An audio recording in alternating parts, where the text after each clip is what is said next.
abaturage iyo basaba ko babaha serivisi zinoze kandi zigera kuri bose, icyo gihe baba bafashije abayobozi.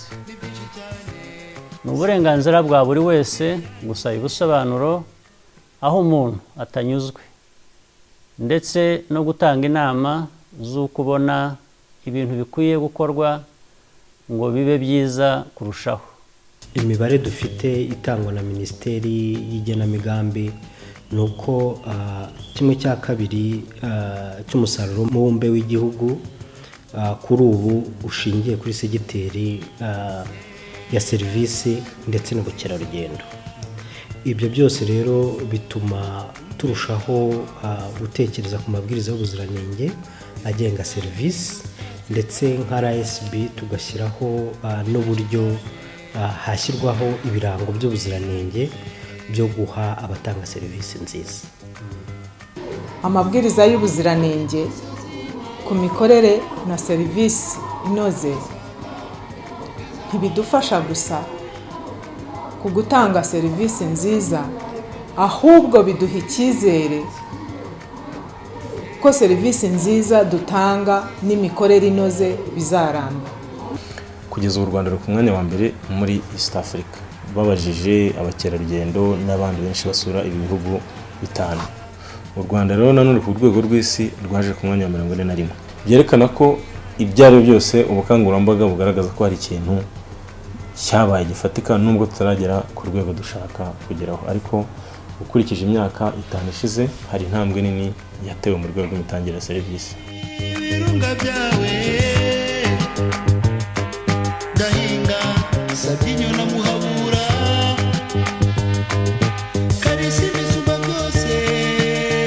U Rwanda, igihugu kizwi na bose nk'ingobyi y'imisozi igihumbi, igihugu cyuje ubwiza nyaburanga buhebuje burangwa n'umuco gakondo wubakiye ku rugwiro, igihugu gifite ibiyaga byuje ubwiza, pariki zirangwamo inyamaswa z'amoko yose, cyane cyane ingagi zo mu birunga zihuruza amahanga, intare, inkura n'izindi zituma ubukerarugendo bukomeje gutera imbere ku ntera ihambaye.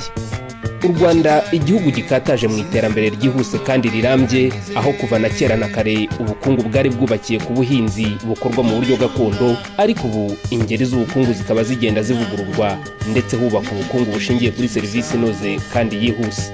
Mu rwego rwo kubyaza umusaruro ubu bwiza nyaburanga ntagereranywa, hatezwa imbere ubukerarugendo ndetse no kubumbatira aya mahirwe mu kureshya no guteza imbere ishoramari, igihugu cyacu cyafashe ingamba zo kugira uruhare mu ishyirwaho ry'amabwiriza y'ubuziranenge no kuyahuza ku rwego rw'igihugu, mu karere ndetse no ku rwego mpuzamahanga, hagamijwe korohereza urujya n'uruza rw'abantu n'ibintu, guteza imbere ubukerarugendo ndetse no guhanahana ubumenyi bushingiye ku ikoranabuhanga. Amwe muri aya mabwiriza y'ingenzi yashyizweho kandi igihugu gishyize imbere iyubahirizwa ryayo ni amabwiriza mpuzamahanga y'ubuziranenge ku mikorere inoze na serivisi nziza, ISO 9001-2015 Quality Management System.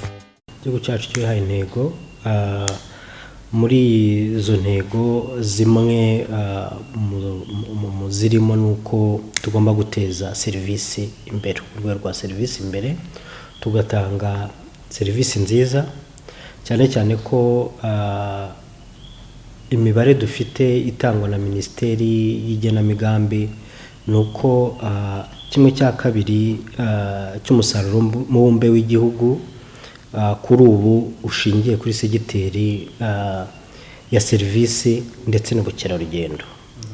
Ibyo byose rero bituma turushaho gutekereza ku mabwiriza y'ubuziranenge agenga serivisi, ndetse nka RSB tugashyiraho n'uburyo hashyirwaho ibirango by'ubuziranenge byo guha abatanga serivisi nziza. Imibare itangwa na Minisiteri y'Imari n'Igenamigambi igaragaza ko urwego rwa serivisi ari rumwe mu nkingi za mwamba zishingiyeho iterambere ry'ubukungu, aho ikigero kiri hejuru ya 45% by'umusaruro mbumbe w'igihugu ushingiye kuri uru rwego. Serivisi inoze kandi yihuse ni intego nyamukuru ku nzego za leta, iz'abikorera ndetse n'abaturarwanda muri rusange. Ni muri urwo rwego ikigo cy'igihugu gishinzwe iterambere RDB cyatangije gahunda ya Nayombi igamije gushishikariza abatanga serivisi guha agaciro ababagana, bakabaha serivisi nziza kandi inoze. Ikigo cy'igihugu cy'imiyoborere nacyo cyatangije gahunda ya nk'uwikorera, aho abatanga serivisi mu bigo no mu nzego zitandukanye bakangurirwa gutanga serivisi nziza. Na yombi ni ukuvuga ngo gerageza gutanga serivisi neza, wakirana na yombi abakugana. Bitangira u Rwanda ngira ngo rwari urwa nyuma muri East Africa mu bijyanye n'imitangire myiza ya serivisi ugereranyije n'ibihugu bya East Africa, ya Uganda, ya Kenya, ya Tanzania. U Rwanda twari ku mwanya wa nyuma.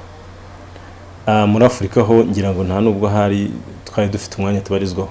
Kugeza u Rwanda ku mwanya wa mbere muri East Africa, babajije abakerarugendo n'abandi benshi basura ibi bihugu bitanu. U Rwanda rero nanone ku rwego rw'isi rwaje ku mwanya wa 41. Byerekana ko ibyaro byose ubukangurambaga bugaragaza ko hari ikintu cyabaye gifatika, nubwo tutaragera ku rwego dushaka kugeraho, ariko ukurikije imyaka 5 ishize hari intambwe nini yatewe mu rwego rw'imitangire ya serivisi. Mu gihe izi gahunda zose zikomeje gutanga umusaruro ugaragara ndetse n'impinduka nziza mu itangwa rya serivisi nziza, zikwiye gushyigikirwa kandi hakanasigasirwa itangwa rya serivisi nziza ridatezuka. Igisubizo nta kindi ni iyubahirizwa ry'amabwiriza y'ubuziranenge ku mikorere myiza na serivisi inoze. Ni ugutekereza mu buryo buhamye, utanga umurongo ku kigo ukoreramo, bigafasha no gusesengura ibiba bisanzwe byose byatuma udatanga serivisi inoze, kandi noneho ugashaka n'uburyo washaka umuti ubikemura. Ni muri urwo rwego biganisha ko ibyo byose iyo bisesenguye usanga hari byinshi bituma udatanga serivisi nziza cyangwa ibikorwa ukoze bitagenda neza, bitanoze, bidatanga umusaruro.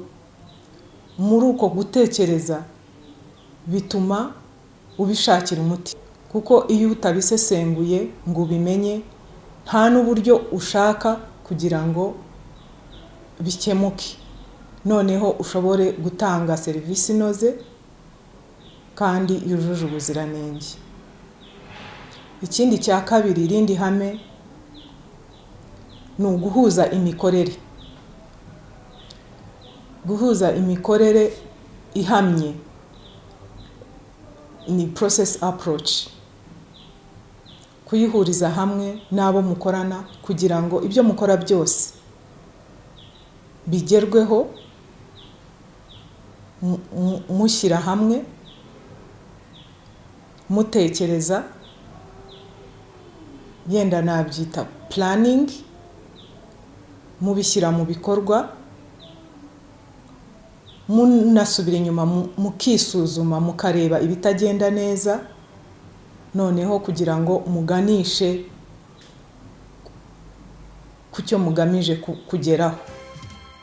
Amabwiriza y'ubuziranenge ku mikorere myiza na serivisi inoze ISO 9001 ntareba ubunini cyangwa intego y'ikigo kiyashyira mu bikorwa. Buri rwego cyangwa ikigo, cyaba ikigo kinini cyangwa igitoya, hatitawe ku bwoko bw'ibikorwa cyangwa serivisi batanga, babasha kuyakoresha mu kugera ku mikorere myiza ibaganisha ku iterambere bifuza. Icyambere, azamura umusaruro mu bijyanye n'amafaranga. Nkuko nababwiye, iyo ugiye ukora isesengura ugashaka ibibazo biri mu byo ukora cyangwa muri serivisi utanga, noneho ukabishakira umuti, bituma bya bindi bigutera imbogamizi ubisiga inyuma, noneho ugakomeza uganisha ku gutanga serivisi nziza cyangwa inoze. Ikindi cya kabiri, bitanga icyizere ku kigo. Abakigana icyo kigo bakigiramo icyizere, n'abakozi bagikoramo usanga bari motivated. Ikindi cya gatatu, nkuko nabivuze, ushingiye ku byemezo bifatika, kuko iyo ushyize mu bikorwa amabwiriza y'ubuziranenge, quality management systems, bituma wowe ubwawe wigenzura, noneho ugafata ibyemezo bifatika kandi bishingiye ku mahame, noneho bikakuganisha ku kwishakamo ibisubizo no guhanga utundi dushya, kuko igihe cyose utega amatwi babandi bakugana ku bibazo bafite ukabishakira umuti. Ikindi cya kane, byongera agaciro gakomeye ku kigo. Agaciro gakomeye rero gatuma umusaruro uzamuka, gatuma serivisi bashaka bakomeza kugana hahandi bahabwa serivisi inoze kandi nziza. Ikindi, bituma habaho uburambe bw'ibyagezweho, byo nakwita sustainability. Bibabamo ukaba umuco. Iyo ubaye umuco, ibindi byose biroroha. Mugasanga noneho amabwiriza abakorera, ahubwo mutayabamo mukorera mu kajagari. Gusanga ufite ikigo kinini, ugasanga uruha cyane, cyangwa ufite n'ikigo gitoya, ugasanga ukora cyane bitari ngombwa. Ayo mabwiriza y'ubuziranenge aza gukemura icyo kibazo. No kudasesagura. Mu bigo byinshi habaho gusesagura kubera kutamenya ayo mabwiriza y'ubuziranenge.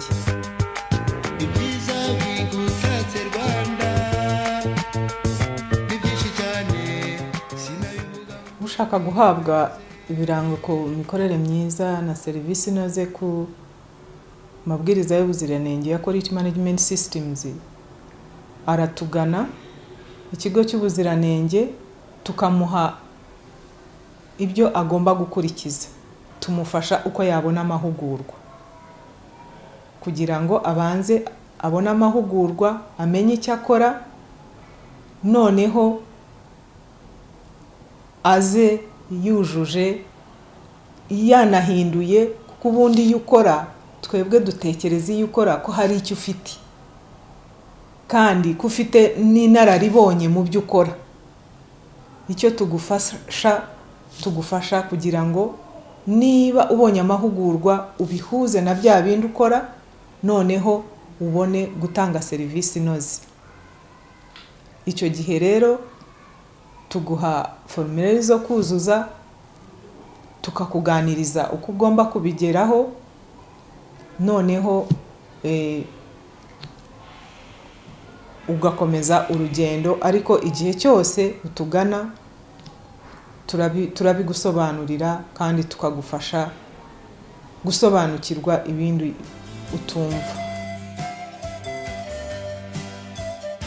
Mu gushyigikira icyerekezo cy'igihugu cyo kuba icyitegererezo mu ruhando mpuzamahanga mu kubaka ubukungu bushingiye ku itangwa rya serivisi nziza, aho buri wese yifuza gushora imari ye cyangwa akaharuhukira, ikigo cy'igihugu gitsura ubuziranenge RSB gifatanyije n'umuryango ufasha mu guteza imbere ubucuruzi mu bihugu bya Afurika y'Iburasirazuba Trademark East Africa n'ikigo cy'ubuziranenge mu Bwongereza British Standards Institution batangije gahunda y'ubukangurambaga ku nzego zitandukanye, zaba iza leta, ibigo by'abikorera, inganda n'ibindi, bakangurirwa gushyirwa mu bikorwa ry'amabwiriza y'ubuziranenge ku mikorere inoze n'itangwa rya serivisi nziza. Ubu bukangurambaga bwakorewe ibigo bigera ku 100 kandi busiga ibigo bitandukanye biteye intambwe mu gushaka ikirango cya ISO 9001. Muri ubu bukangurambaga turafatanya n'izindi nzego za leta, dusanzwe dufatanya n'ubundi kugira ngo dusobanure uburyo serivisi nziza itangwa hakurikijwe amabwiriza y'ubuziranenge. Ariko ahangaha hari ibigo nabyo bikora ku mabwiriza y'ubuziranenge twagiye dufatanya. Harimo ikigo cy'Abongereza icyo dukunze kwita BSI, British Standard Institute, nayo idufasha kongera ubukangurambaga, ndetse biciye mu muryango twita Team ya Trademark East Africa, nayo yadufashije cyane kugira ngo tugere ku bagenerwabikorwa benshi kandi batandukanye. Aba bose rero tunashimira cyane badufashije kugera kuri abo bagenerwabikorwa, ndetse dutekereza yuko abo bagenerwabikorwa bazakomeza kwiyongera n'izi proje dufitanye n'abo navuze haruguru nazo zizakura tukagera kuri benshi. Ubwitabire bw'iyi gahunda muri iyi minsi buragaragara ko bugenda buzamuka. Twafashe n'ingamba zo kongera ubukangurambaga ku bakeneye iyi serivisi. Aha nkaba navuga yuko tumaze kugera ku bigo bigeze ku 100 dukora ubukangurambaga kuri iyi serivisi dutanga, kandi tukaba dutekereza yuko ubwo bukangurambaga buzakomeza kugenda buzamuka. Ikindi ni uyu munsi tuvugana tumaze kugira ibigo hafi 10 bimaze kubona ibi birango by'ubuziranenge bya QMS Quality Management System. Bikaba ari ishema kuko iyo usubiye mu myaka ishize wasanga mu Rwanda nta muntu n'umwe, nta kigo na kimwe gifite iki kirango. Abitabiriye iyi gahunda bashyiriweho uburyo bwo kubaherekeza mu rugendo rubaganisha ku guhabwa ikirango mpuzamahanga cy'ubuziranenge gihamya imikorere myiza na serivisi inoze, kandi banishimira ko babonye impinduka zigaragara haba mu mikorere yabo, guteza imbere umusaruro w'ibyo bakora n'ibindi. Mbere rero twagiraga ibibazo nk'uko bivuze by'ibintu bitakara kubera kwangirika. Bishobora kuba ari ibumba ryaje rigakoreshwa nabi, hakaba iritakara rigasubizwayo. Icyo gihe uba ukoresheje umuriro warivanze nanone ukongera ukarivanga, aho ngaho hari igihombo. Hari n'andi matafari yagiye yangirika mu gihe cyo kuma, ugasanga yumye nabi akameneka, bikaba ngombwa ko asubira mu ibumba. Icyo nacyo cyabaga ari igihombo, kuba wabaga wishyuye abakozi, wabaga wishyuye umuriro wayakoze, wabaga n'imashini wazikoreye maintenance zatwaye amafaranga. Hari rero no ku gice kindi gisoza process yacu ariho amatafari asohokera mu ifuru, naho habaga ibibazo by'amatafari yangirika, icyo twita breakages. Ayo matafari yakwangirika bikaba ngombwa ko tuyajugunya cyangwa tuyatangira no ku buntu. Rero iyo urebye mu bijyanye n'imibare hari cyahindutse kinini cyane. Kuri exit ariho dusoreza process yacu, hari igihe twagiraga ibyo byangirika breakages hafi zijya kugera ku 10%, ariko tujya twiha intego umwaka ku wundi yuko tugenda tugabanya ibyo ngibyo byangirika. Ubu ngo tukaba tugeze kuri 3%. Ni ukuvuga ngo intego yacu nuko tutarenza 1%. Ubwo rero urumva hari icyo bidufasha. I regard QMS as a tool of management. QMS dufasha cyane gucunga business yacu. Yahinduye byinshi mu mikorere yacu ya buri munsi muri uru ruganda. By'umwihariko yadufashije kongera umusaruro kuko twagiraga ibisigazwa by'ibyuma byinshi byapfaga ubusa, ariko twabashije kumenya uburyo bwo kubibyaza umusaruro.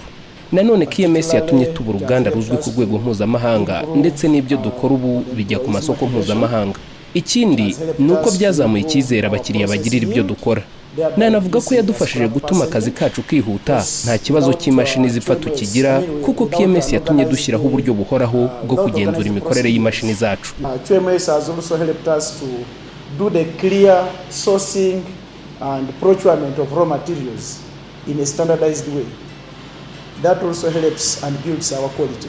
Nk'uko amabwiriza y'ubuziranenge ya QMS abishimangira, umuntu wese hatitawe ku bunini cyangwa ubwoko bw'ibyo akora ashobora kuyashyira mu bikorwa, kandi akamuzanira inyungu zishingiye cyane cyane ku cyizere gisesuye agirirwa n'abamugana. Twaje tubagana badusobanura uko bigenda, kuko twe twari tuzi ko ari serivisi umuntu ahabwa azakagura nk'uko cyangwa se akishyura akayihabwa ko akorera mu gihugu. Nyuma rero badusobanura ko bisaba amahugurwa, bisaba kugira iryo bwiriza ukakoresha amabwiriza arimo. Ubwo rero byabaye ngombwa ko kubera ko twari dufite n'akazi dusaba umukonsilita akaza kudutoza. Umukonsilita twafashe rero yaraje araduha ayo mahugurwa, adufasha kumva neza ibwiriza, noneho nyuma dukorana n'ikigo noneho kije kureba koko turimo gushyira mu bikorwa.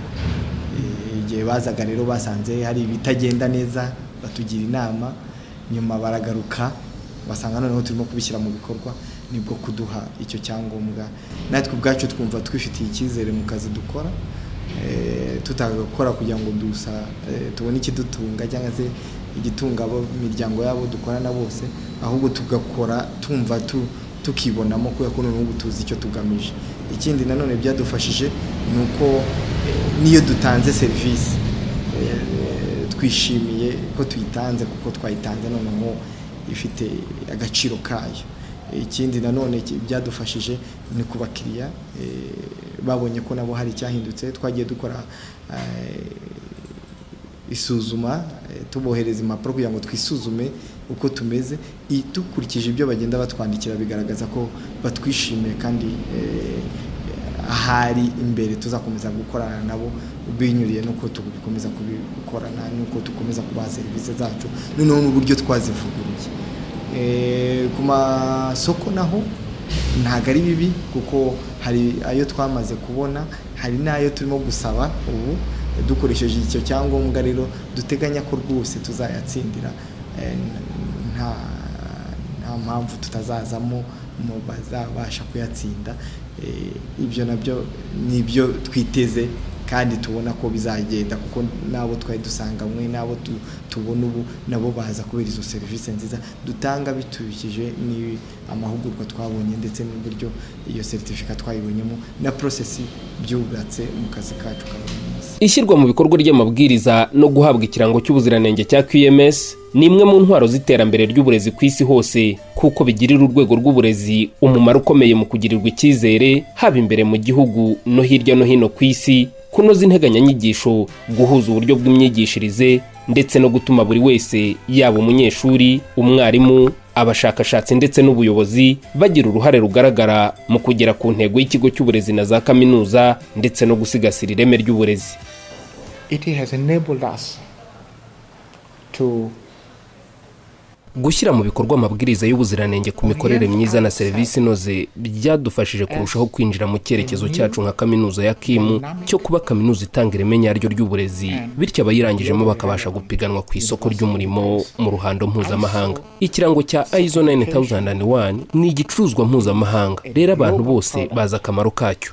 Kuva dutangiye gushyira mu bikorwa aya mabwiriza byadufashije gushyiraho uburyo buhamye bwo kunoza umurimo wacu w'uburezi. Buri wese yaba umunyeshuri, umwarimu n'izindi serivisi zose za kaminuza amenya uko tugomba gukorera hamwe tugamije kugera ku ntego imwe turaje ishinga, ari yo gutanga uburezi bufite ireme no guharanira kuba indashyikirwa mu kazi kacu. Nk'urugero, mu minsi ishize twatangiye umubano na kaminuza ya Milan mu Butaliyani. Bo bafite ikirango cya ISO 9001 kandi nicyo kibazo cya mbere batubajije, niba dushyira mu bikorwa aya mabwiriza. Urumva ko kugira ikirango cya ISO 9001 bifasha kaminuza n'ibindi bigo kubona abafatanyabikorwa bakomeye ku rwego mpuzamahanga. Ubu twatangiye urugendo rwo gushaka ikirango cya ISO 9001 kandi urwego tugezeho twubahiriza ibyo twasabwe na RSB kugira ngo tugihabwe rurashimishije. The ISO 9001-2015. Ikigo cy'igihugu gitsura ubuziranenge gikomeje gushishikariza ibigo mu nzego zitandukanye zaba iza leta, iz'abikorera, inganda, amahoteli, ibigo bitanga serivisi zifasha ubukerarugendo, amaresitora, ibyo mu burezi, ikoranabuhanga n'itumanaho, amabanki n'ibigo by'imari n'ibindi kugana ikigo cy'igihugu gitsura ubuziranenge bagahabwa amahugurwa n'ikirango cya ISO 9001 gihamya ko bashyira mu bikorwa ibikubiye mu mabwiriza y'ubuziranenge ku mikorere na serivisi nziza, bityo bagashimangira icyizere ku bakiriya haba imbere mu gihugu ndetse no ku masoko mpuzamahanga. Aya mabwiriza y'ubuziranenge iyo uyubahiriza uba wubahiriza amabwiriza y'ubuziranenge hafi ya yose. Ikindi ntavuga nuko hirya no hino ku isi iyo urebye uru ni rwo rurimi rwonyine rukoreshwa ku mabwiriza y'ubuziranenge, aho inganda ndetse n'abatanga serivisi barenga miliyoni ku isi bamaze kubona ibi birango by'ubuziranenge. U Rwanda rero ntabwo ari rwo rwasigara inyuma ku bijyanye n'ubuziranenge, akaba ari nayo mpamvu dushishikariza abatanga serivisi, abakora business zitandukanye gukoresha aya mabwiriza y'ubuziranenge ya quality management system kugira ngo bagirirwe icyizere. Iyo tuvuze icyizere rero ni nacyo gikomeye cyane mu mabwiriza y'ubuziranenge kuko akenshi tuba ducuruza n'abanyamahanga, tuba ducuruza n'abantu batandukanye hirya no hino ku isi. Ni byiza rero yuko icyo cyizere kibaho, kuko mu bucuruzi icya mbere kiba kirimo ni icyizere.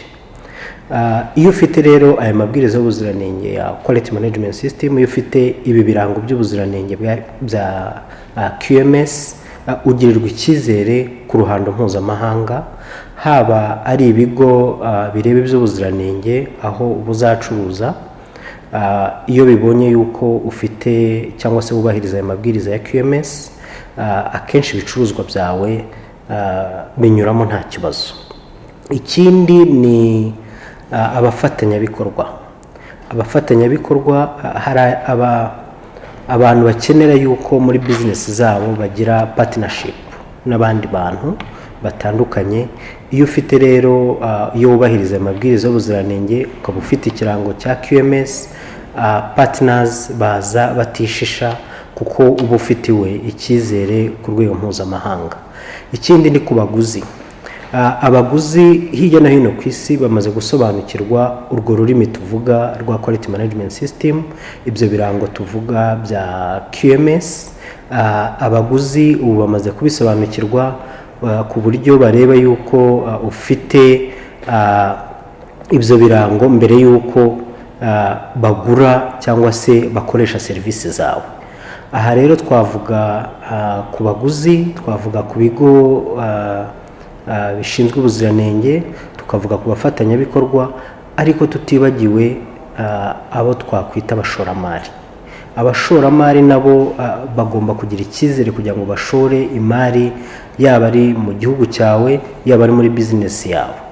Bivuga ngo rero ni ngombwa yuko twitabira iki kirango cy'ubuziranenge kugira ngo icyizere cyacu kizamuke, kugira ngo abatugana bamenye serivisi dutanga kandi baba bazi yuko serivisi yacu ityaye ari inoze. Nawe wisigara gana ikigo cy'igihugu gitsura ubuziranenge uhabwa ikirango cya ISO 9001, maze uhamiriza abakugana kuri indashyikirwa mu mikorere myiza, bityo bagira icyizere cyo kubona serivisi inoze uyu munsi, ejo n'igihe cyose bazagarukira.